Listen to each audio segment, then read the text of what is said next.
Hello guys, Winston here. Recently, a couple friends commissioned me to make them some signs and plaques, and I obliged on the one condition that I got paid in food.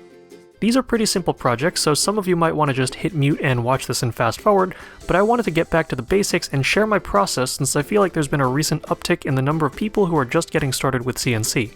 Signs make good beginner projects because they let you do a lot of experimentation with just rudimentary geometry and text. My first project was a rather humorous sign for a bathroom inspired by the Half-Life video game series. I was given a picture to work from, and I started by sketching out a design on my stock material just to see how everything would fit and what the scale of my elements should be. I'd be cutting everything out of a 1x8 board, so I settled on a size for my sign of 6 inches wide by 8 inches tall. After figuring out how tall I wanted my text and image to be, I started working in Inkscape. I laid out the text and traced out the shape of the graphic I wanted to pocket. To give everything an authoritative appearance, I used uppercase for all of my text while slightly increasing the font size of the leading letters. Because my text features were relatively thin, I'd be using V-carving, so I fired up Carbide Create to make all of my toolpaths.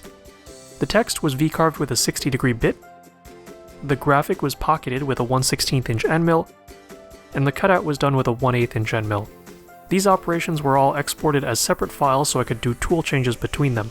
Unfortunately, because I was using a relatively soft wood, I had a lot of fuzzy edges I had to clean up with sandpaper and a knife.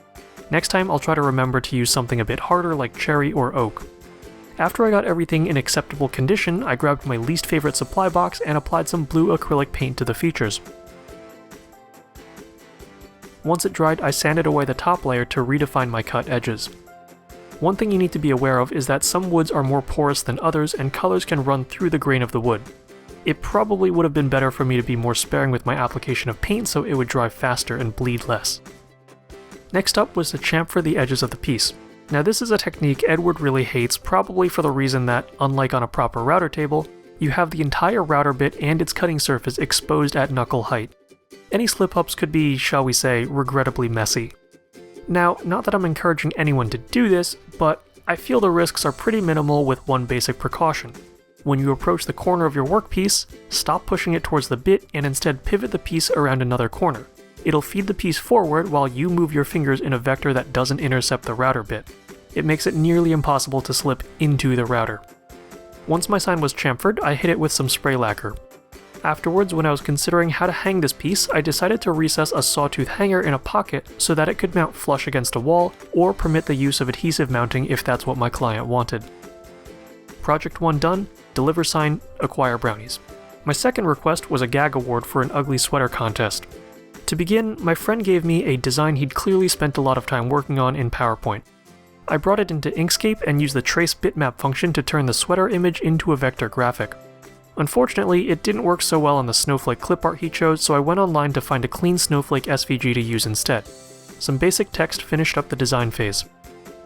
Because I didn't have any large expansive pockets to cut in this design, I cut the entire face with V-carving. Again, I regretted choosing such a soft wood for this project, but because the letters would be painted black and this was an award I'm not sure anyone would keep, I was really only worried about cleaning up the profiles of my letters. After masking off the sides, I hit the top with a coat of spray paint, too lazy to paint it by hand. After the spray paint dried, I went at the top with my random orbit sander. For the edge work, I decided on a Roman OG bit for style. And that wrapped up my final plaque project of the year. In case you are wondering, my payment was chicken and lamb on rice. I hope you guys, especially you newer aspiring machinists, found something useful in this video. The intent is not to teach you everything you need to know about Inkscape or Carbide Create. There are more qualified and patient people out there who can better explain the nuances of the software, but I do hope it gets you thinking about the things that you can make. The best way to get comfortable with CNC is to just shut up and cut something. Thank you all very much for watching, and I'll be back with at least one more video before the end of the year.